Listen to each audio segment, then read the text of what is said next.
Yo, what's up guys? It's Noah here, and in today's video, we're going to be breaking down the NBA slate on Draftkings and Yahoo for Tuesday, February the 8th. Now we do have a bigger Tuesday slate. We got a 10-gamer today. Normally on these big slates, I do try and go kind of, as quick as possible, briefly talk through each one of these 10 games since we do have so many games.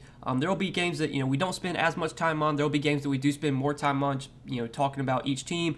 We're going to talk through each one of these, 10 games, talk through each team, kind of give my early thoughts, what I do like taking a first look at the slate on a Monday night. And then as we do go through each game, we'll build out an early core. We'll talk about 5 players that do specifically stand out to me on both DK and Yahoo at first look. But as always, guys, before we get started with the breakdown, please do hit the like button down below. I do always appreciate the likes.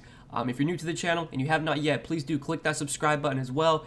And also, if you have not yet, check out the sponsor of this video, PrizePicks. So PrizePicks, newer DFS site, more focused on player props, very simple to use. You're just picking the over or the under on players' projections.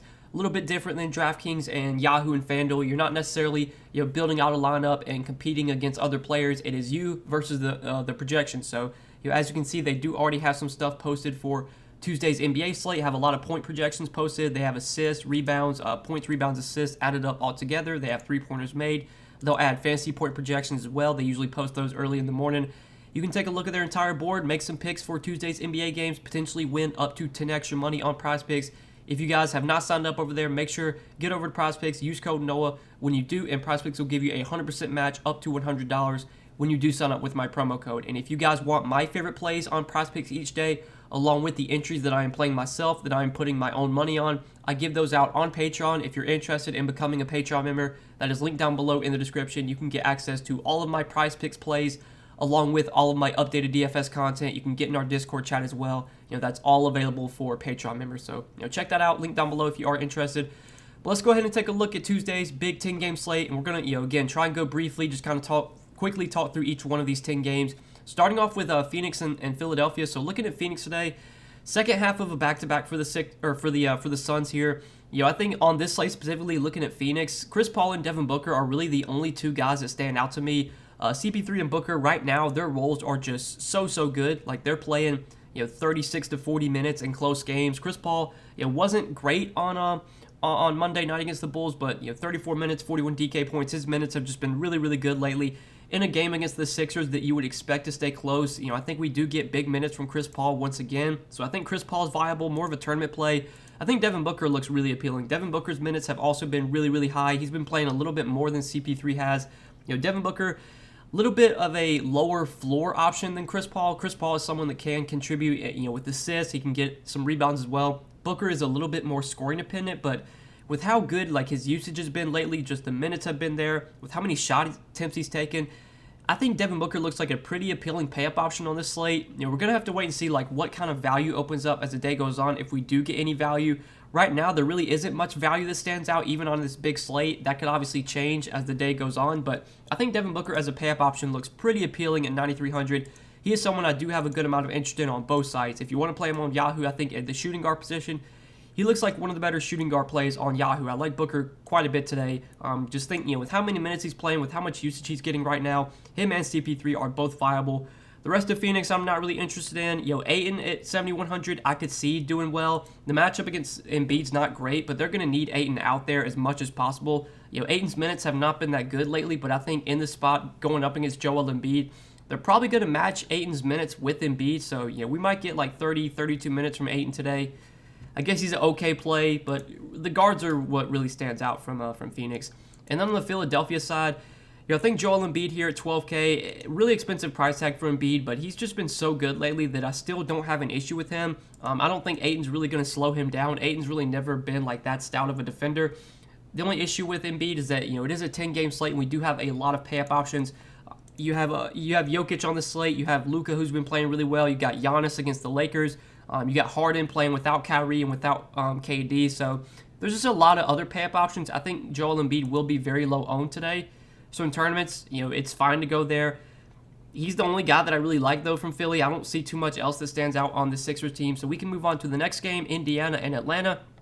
Looking at Indiana today, we're going to have to watch some news here because Malcolm Brogdon, this is definitely an important injury. He is currently questionable. Obviously, Karis LeVert was traded, so he's not on the team anymore. Domantas Sabonis last game with everyone out, I had a lot of interest in Sabonis last slate, and it didn't really go well. He got in foul trouble. I'm fine going back to Sabonis, though. He only played 26 minutes last game, but I want to say he would have played way more had he not been in foul trouble. In this matchup against Atlanta's not really been that great of a defensive team this season. I think this is a pretty good spot for Sabonis. I think his usage should be way up. I mean, he should dominate the usage for the Pacers, just kind of, rest of season, and especially until Brogdon returns. It's just going to be the Sabonis show. I mean, they're going to just be feeding the ball to Sabonis. We know this is a guy that can stuff the stat sheet, that offers triple-double upside. So I definitely like Sabonis today. I think Malcolm Brogdon, if he plays, it's going to depend on a minutes limit. He's been really banged up all season. He hasn't played in 2 weeks. I think there's a good chance, even if Brogdon plays today, that he's probably on a minutes limit. So I guess even if he plays, he probably really won't be that appealing. But if he does get ruled out again, we will see more minutes for guys like Chris Duarte, Dwayne Washington Jr., Kiefer Sykes. Sykes actually did start last game, played 25 minutes, had 19 Draftkings points. I think if Sykes starts again for Brogdon, he'd be an okay value at 3,900. Wouldn't be a guy that I'd be slamming into my lineups, but I think at 3,900 he would at least be playable. I think Washington would play more off the bench. He played 31 minutes last game. I'd be fine going to him as a value play as well if Brogdon is out. And I think Chris Duarte's role would be pretty good if Brogdon sits as well. He played 36 minutes last game. Usage was not great. He only took 12 shots. I can't remember what his usage rate was last game, but he was still productive in those 36 minutes. And you would have to think without LeVert, without Brogdon, without Turner, there'd be plenty of opportunity for Chris Duarte. He would basically be the number 2 on offense behind Sabonis if Brogdon were to sit. So I think if Brogdon does wind up sitting today, we can start to look to some of these other guard options. But that's probably it from Indiana. I think that's really everything that stands out here. Now on the Atlanta side, Trae Young at 9,800. I don't have an issue with on this slate. I think it's a really good spot for Trae Young. This Indiana team, rest of season, they're going to be a really bad team. Their defense is going to be really bad. They're definitely a good matchup, I think. So, Trae Young in a pretty good spot here against Indiana is someone I'm fine going to. Again, it's a 10-game slate. We have a lot of pay-up options. I don't think Trae's one of my favorites, but he is definitely viable. John Collins is currently questionable, or probable, excuse me. I thought he was questionable, but he's probable, so he should be good to go. Clint Capella's price tag is really, really low. He's only 5,500, but the minutes just haven't been there for Capella, so it's really tough to go to him right now until we see him play more minutes. It's crazy to see Capella at this price tag. It's been so long since we've ever seen Capella at 5,500. He's normally a guy that's priced in the 7-8K range. But again, the minutes have just not been there. He's played 25 minutes or less in almost 10 straight games now. It's just tough to really go to Capella. The rest of Atlanta, I'm not too high on. I think Trae's the only guy that really stands out here. Trae in tournaments, I'm fine with. The rest of the Hawks, I'm not too excited about. Next game, though, Boston and Brooklyn. So Boston, they're pretty much fully healthy right now. It's tough to get too excited about many Boston guys. I think Jason Tatum and Jaylen Brown are both always fine. If this game's close, you're going to get 36 to 40 minutes from both Tatum and Brown. They obviously both offer plenty of upside. The matchup against Brooklyn, I think, is pretty good. Brooklyn's defense, especially without KD and without Kyrie, it just hasn't been that good. Their defense overall has really, really struggled. So I think it is a pretty good spot for Tatum and Brown. I don't mind them in tournaments. Robert Williams, I think it's a really good spot for Robert Williams as well. We've seen Brooklyn get killed by bigs this year. Robert Williams, his minutes have really been going up lately. Last game in foul trouble, he only played 28 minutes, but he would have played more had he not been in foul trouble. Played 32 against Detroit, played 36 against Charlotte, 26 in a blowout against Miami. I think if this game's close, we're going to get 32, 34 minutes from Robert Williams. We know he's a really productive player when he does get minutes. He's a guy that can't stuff the stat sheet. I don't mind Robert Williams as a tournament play. The rest of Boston, I'm not too excited about. It's really just the top 3 guys that stand out here. And then on the Brooklyn side, so Brooklyn's kind of one of the main teams we're going to have to focus on this slate. Right now, James Harden is currently questionable, and we do know that Kevin Durant's obviously still out. And since this is a home game, Kyrie Irving will not be able to play as well. So if James Harden is able to go today, it's going to be the James Harden show. We've kind of seen this before. Whenever Kyrie and KD are out, Harden's usage rate is just massive. He's going to take a ton of shots when he's out there. He's going to take 25 to 30 shots. He's going to play close to 40 minutes if it's a close game. We know Harden can stuff the stat sheet, can triple-double any night. His role is just, it would be so good, and it would be too hard to pass up on. We've just seen Harden crush in these scenarios when he's the guy getting all the usage, soaking up, all the responsibility. And I would expect that to be the case if he's able to play tonight. I think it's expecting Harden to play. He's one of my favorite pay-up options on this slate. Even in a tougher matchup against Boston, I think Harden's role is just going to be so good. He's just going to have the ball in his hands so much. His usage rate is going to be massive. I like Harden quite a bit on both sides. I think on Yahoo at $49, he looks like a great pay-up option over on Yahoo as well. With Kyrie out, you could go to Patty Mills. I think at almost 6K, Patty Mills doesn't stand out as like a priority play today, but he is at least viable. I think if Harden were to sit, that would make Patty Mills look a little bit more appealing. The rest of Boston or Brooklyn is going to kind of depend on Harden's status. So if Harden does get ruled out, I think we can start to look to guys like Cam Thomas, Bruce Brown, DeAndre Bembry. We would have to pay attention to the starting lineup. I think starting lineup is going to be really important for Brooklyn.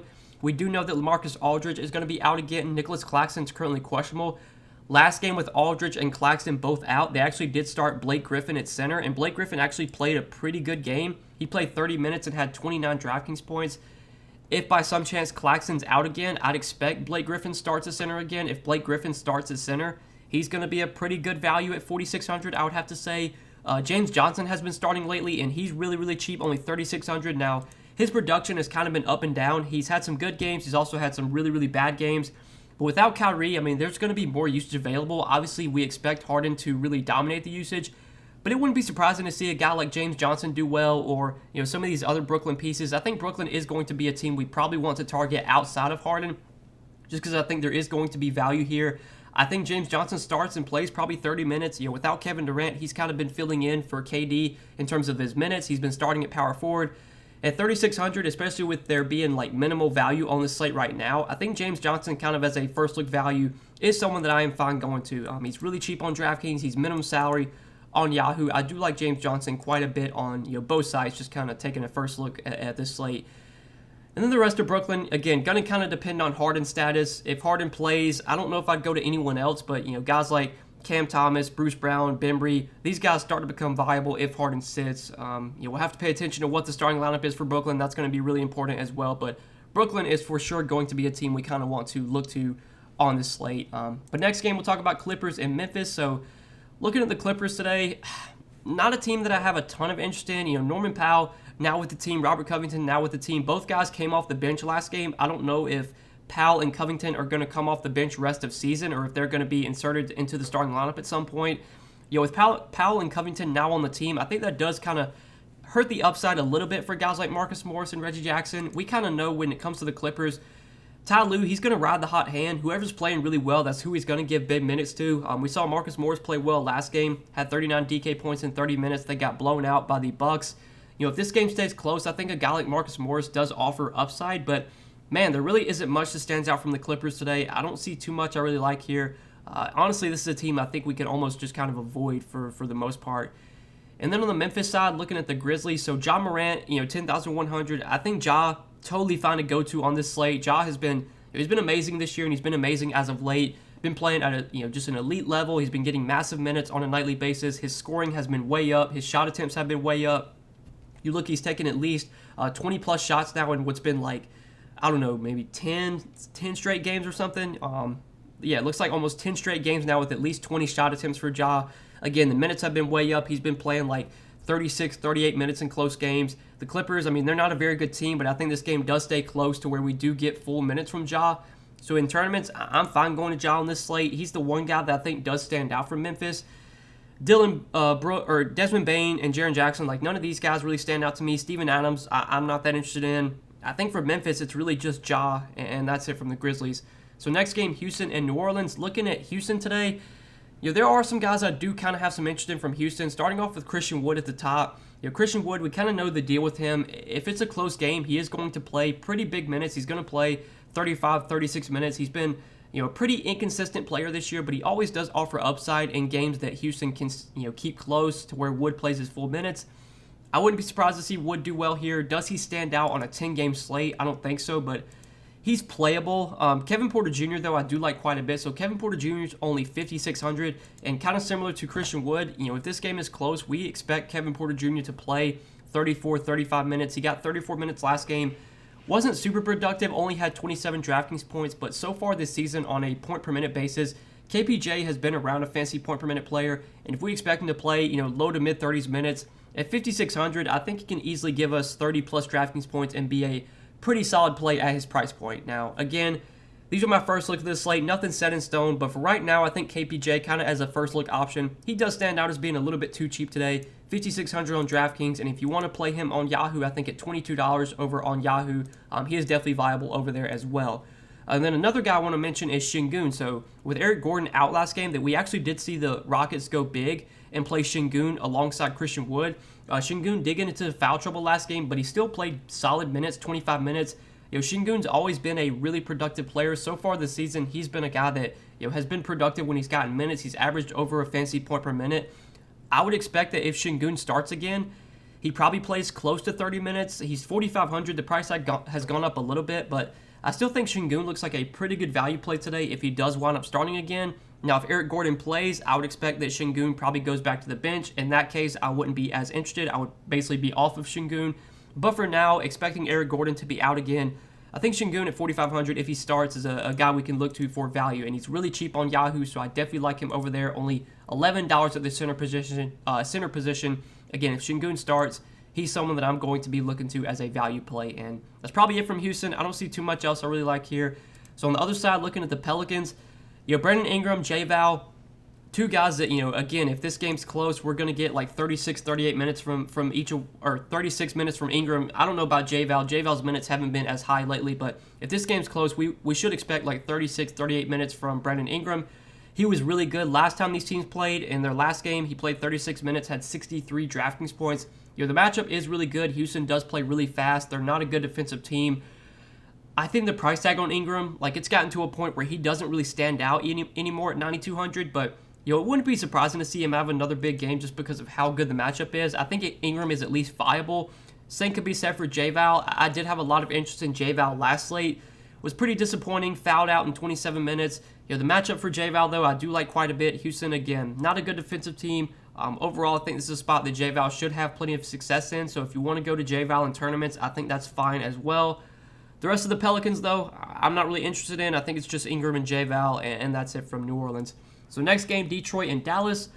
Detroit today, they're probably one of the least appealing teams on the slate. I really don't see much I like from Detroit. Cade Cunningham, I believe, is questionable for today's game. So if he winds up sitting, that would be a little boost for a guy like Sadiq Bey, for Jeremy Grant. Corey Joseph would play more.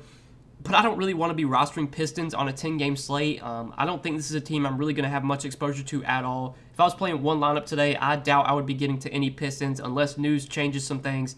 I really don't see much I like from Detroit. And then on the Dallas side, I think Luka Doncic at 12-2, really expensive, but man, Luka has he's been so good lately. I think he's definitely one of the better pay-up options. Last game, kind of struggled with only 53 DK points, but you can't look too much into that. He was in massive foul trouble. He only played 28 minutes.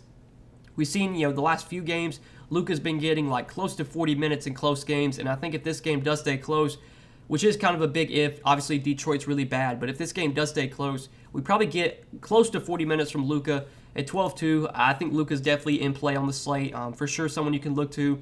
Brunson, I don't mind at 6,900, but I think his price has come up enough to where he doesn't really stand out anymore, but without Tim Hardaway, with Kristaps Porzingis out, the role for Brunson is pretty good right now. His minutes are also really high. He's been basically the number 2 on offense behind Luka. I think Brunson's okay. Reggie Bullock's been playing really well, but there's no way in God's hell I'm paying $5,600 for Reggie Bullock. $4,700 Dwight Powell, I don't mind. Dwight Powell's actually been playing really well these last 2 games without without Porzingis and without Kleber. Without those 2 guys, we have seen Powell play big minutes, 34 and 36 minutes, been productive as well with 26 and 28 DraftKings points. I'd expect Dwight Powell continues to play big minutes while Kleber and Porzingis are out. So if you want to go to Powell as a value center option, I don't hate it. 4,700 price has come up a good amount, but at least still playable. But I think that's it for Dallas. I think that's everything that stands out here. So next game, New York and Denver. Looking at New York today, this is a back-to-back for the Knicks, but I don't think we should expect really any rest or anything. Kemba Walker did rest on Monday, but obviously he should play today. Julius Randle, he's been playing pretty well lately. He's had some decent games as of late. Against Utah on Monday, he was pretty solid, played 38 minutes, had 45 DraftKings points. Randle has really been inconsistent this season. He hasn't been as good as he was last year, but this is still a guy that does offer big-time upside, and if this game is close, we know Julius Randle will play big minutes. I don't hate going to him at 8,800. I think he's at least a viable tournament play.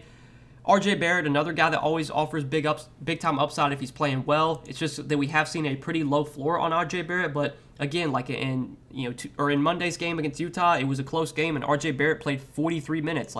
his role's just been really, really good lately. He's been playing huge minutes. He's been relied on a ton, so I think Barrett's okay at 7K. The rest of New York, I'm not really interested in. Mitchell Robinson had a massive, massive game on Monday against the Jazz. He played 36 minutes, had 58 Draftkings points. Now he has to go up against Nikola Jokic, a spot that I'm definitely worried about foul trouble for Robinson. I worry about the matchup as well. Like, I don't think it's that good of a spot. But, man, like, Mitchell Robinson, he has been playing really well lately. His minutes have been way up. I don't hate going to him on this slate, but there is at least a little bit of risk, just due to the tough matchup against Jokic, due to foul trouble risk. Don't know if I'd be getting there in one lineup, but if you were playing a lot of lineups, I think it would be okay to sprinkle in some Mitchell Robinson exposure. That's really it, though, from the Knicks. And then on the Denver side, I think for me, when it comes to the Nuggets, it's really just Jokic here, and that's it. Jokic at 12.6. Really expensive, but Jokic has been he's been a fantasy cheat code this season. He's been putting up massive games every single night, even in games that blow out. Like, Jokic is still putting up 60, 70 Draftkings points. Last game against Brooklyn, he didn't even play in the fourth quarter, still put up 66 DK points, had a triple-double in 30 minutes. I mean, Jokic, if you can fit him, again, we're going to have to wait and see what value opens up as the day goes on, but I think Jokic is by far one of the better pay-up options, kind of as he always is. The rest of Denver, I'm not really excited about. I think it's just Jokic here that stands out, and that's it from the Nuggets, at least for me. Next game, though, this one should be a really good one. The Bucks and the Lakers. On the Bucks side, Giannis, I think at 11.8 looks like a really good pay-up option as well. Like this spot a lot for Giannis going up against the Lakers, who I don't think are really going to be able to stop Giannis here. When these teams did play earlier this season, Giannis went nuts against the Lakers. He had 47 points, 66 Draftkings points. Giannis, we kind of know the deal with him. In games that stay close, he's going to play pretty big minutes, 35, 36 minutes, and I think in this type of matchup against the Lakers, especially on the road in LA, this is a game that we should expect to stay close. I think right now the Bucks are only favored by like 4. So I think, in a game like this, that should stay close. Big-time matchup. Lakers have not been good defensively this year. They've been playing fast. I like Giannis quite a bit today. I think he's right up there with Jokic in terms of favorite pay-up options for me. He's for sure my favorite play from the Bucks. I don't think I'd be going to any other Bucks. Drew and Middleton are okay. Obviously, it's a good matchup, so it would not be surprising to see one of Drew or Middleton do really well. Drew went nuts last game, had 60 Draftkings points. Normally, though, when Giannis is healthy, when Middleton's healthy, it's just hard to predict what you're going to get from Drew on a nightly basis. Same could be said for Middleton. These guys are just way more inconsistent whenever they're playing with Giannis. Whenever Giannis is off the floor, these guys are just, easy guys, plug and play. But whenever Giannis is in, I just don't really ever play Drew or Middleton. The matchup's really good, though, so it wouldn't be surprising to see them do well. But Giannis is the guy that really stands out to me from Milwaukee. And then the Lakers side, so the Lakers, their big three. When it comes to the big three, when they're all healthy, it's tough to predict which one to go to. I think, obviously, LeBron and AD are the two you're really going to focus on. Westbrook has just been way too inconsistent to go to. But I think LeBron and AD are definitely viable. LeBron's been one of the more consistent Lakers this year. He's always going to play big minutes, and I think in a big-time matchup against the Bucks in a national TV game, we should expect 36 to 40 minutes from LeBron if this game does stay close. In his first game back from injury, last game against the Knicks, he didn't even skip a beat. Had a triple-double, 66 Draftkings points. 10,500, this is a pretty good price tag on LeBron. Even with everyone healthy, I think LeBron still offers the upside to pay off this price tag. So I definitely like LeBron on this slate. I don't mind AD either. AD's actually been playing really, really well lately. Even with LeBron returning last game, AD still went nuts. Had 68 Draftkings points in 41 minutes in that overtime game against the Knicks. 28 points, 17 rebounds, 3 assists, 4 blocks, 3 steals. AD's, he's starting to look like the AD of old that we know, the guy that can go out there and crush on a nightly basis. AD, when he's aggressive, when he's, driving to the basket, when his mid-range jumper is working, he's a tough player to guard. He's one of the he's one of the toughest, players to guard in the league, in my opinion. I think with how well AD's playing right now, he is definitely in play for me on this slate as well. Him and LeBron, I think, are the two guys I'd be looking to from the Lakers. I don't think I'd be going to anyone else, though. Malik Monk's kind of been playing well lately, but he's 6,300 now, so it's really tough to go to Malik Monk. And I don't really see much else, so I think it's just really LeBron and AD from the Lakers that stand out, and that's it for this team. So next game, Minnesota and Sacramento. Looking at this one, pretty good matchup here for Minnesota going up against the Kings. I think Karl-Anthony Towns, D'Angelo Russell, Anthony Edwards, D'Angelo Russell if he plays. These guys are definitely viable. Is there one that stands out head and shoulders above the rest? I don't think so. But, Cat should be able to dominate against this Kings team. The Kings are not a good defensive team. Against big men, they really struggle. Really like the spot for Cat. I think it's a good spot for Anthony Edwards as well. it's just tough to really prioritize any one of these main Minnesota guys just because when they're all fully healthy and where they're priced at, like none of them are going to project out as like amazing value plays or amazing options. But they obviously have the upside. Like, I mean, we've seen Anthony Edwards go out there and put up like 60, 70. We've seen Cat have massive games. D'Angelo Russell always, can put up a big game. I would be sprinkling these guys in if I was playing multiple lineups. If I'm just playing one lineup today, which is what I do, probably don't get to anyone from Minnesota. But given how good the matchup is, I think sprinkling in some Cat, Ant, Russell if he plays, that would definitely be something you could do on this bigger slate. These guys should be fairly low on just with with how many options we have today. I don't see Minnesota getting much exposure overall. And then on the Sacramento side, still waiting for news on De'Aaron Fox. He's been questionable basically like, I want to say for almost a month now. It feels like he's been questionable like every day. We did get word that he was a full participant in practice, so I'm guessing that he's going to play for this game. He's finally going to return. If Fox does return, I mean, that pretty much takes me off of Halliburton. That takes me off of Davion Mitchell. The rest of Sacramento, I really wouldn't be excited about either because obviously all these guys were priced up for when Fox was out. So if Fox returns today, don't really see much here. Fox himself, it's not like he's that cheap, so I really wouldn't have any interest in him. And then, the one guy maybe could see going to would be Richaun Holmes. Richaun Holmes has been he's just been a headache to roster this year. You never know how many minutes he's going to get. As of late, his minutes have not been good at all. In this matchup against Cat, like you would think they might want Richaun Holmes out there instead of like Damian Jones or Alex Len, but at this point, like who really knows? Richaun Holmes, if he plays well, always offers a big upside, but the minutes have just been so tough to predict. It's on a 10-game slate. Like I just don't know if we need to go there. I think if Fox plays today, like I'm almost just going to full fade Sacramento. I think everyone on this team is pretty much overpriced if Fox is back. And that's it for this game. So last game of the night, Orlando and Portland. Orlando, they're another team that's just, you never get excited to roster Magic guys, but good matchup here against Portland. If this game stays close, like some of these Magic starters do offer upside. The Magic, I think, as of late, have actually been running a tighter rotation. They've been playing like 9, I don't even know if they've been getting a 10-man rotation. I think they've been running like a 8, 9-man rotation lately. So, if this game's close, I think we do get pretty big minutes from Cole Anthony in a good matchup against a pretty bad Portland defense. I think Cole Anthony definitely viable if you want to go to him on this slate. I don't hate Wendell Carter. Suggs at 6K, probably not that interested in. Franz Wagner's fairly cheap, 5,500. He's another guy that should play fairly big minutes if this game does stay close. At 5,500, I think he's a viable play if you want to go to him. Don't know if there's one guy that stands out like head and shoulders above the rest on Orlando, but Cole Anthony, Franz Wagner, I wouldn't mind sprinkling these guys in if you're playing a lot of lineups today. It's probably it from Orlando. And then on the Portland side, still no Eric Bledsoe and I think who else? Justice Winslow is able to play. I think he made his debut last game, but they're still without Eric Bledsoe. Obviously, they traded away Norman Powell and Robert Covington. So right now, I mean, we're just seeing like Nurkic, McCollum, Simons. Those three guys are shouldering really heavy workloads right now. Nurkic at 8,500 on this slate in this matchup against Orlando. Like I definitely like Nurkic today. When these teams did play pretty recently, Nurkic went nuts against the Magic. Had 62 Draftkings points in 35 minutes. 21 points, 22 rebounds, 2 assists, 2 blocks, and 4 steals for Nurkic. We obviously know Nurkic offers that kind of upside. He can stuff the stat sheet. He can put up a big game any night. I don't think Orlando really has any elite defensive big men that are going to stop Nurkic. So definitely like Nurkic in tournaments. CJ McCollum I'm not as high on. I think I'd rather go to Nurkic, who offers a bigger ceiling. Simons at 7K. It's fine. I mean, he should play big minutes if this is a close game, but I think 7K, he's priced to a point where, I think he's priced where he should be. Doesn't really stand out as a priority play. And that's probably it from Portland. We saw CJ Ellaby. He's been starting the last few games, but his minutes really haven't been that good. Even if Ellaby starts again, I doubt I'd be going there. Larry Nance is out again. I don't know if that changes too much. You probably just see like Tony Snell start. Really, the main three guys we're going to be looking to on Portland are Nurkic, McCollum, Simons. I think Nurkic is definitely my favorite. He's my favorite play overall from this Portland team. And that's it for Portland. That's it for these 10 games on Tuesday, guys. So, hope you enjoyed this breakdown. I appreciate you watching as always. If you guys did enjoy, please do hit the like button down below. Hit the subscribe button as well. Go check out the sponsor of the video, PrizePicks. If you have not signed up for PrizePicks, use code NOAH when you do. And PrizePicks will give you a 100% match on your first deposit up to $100.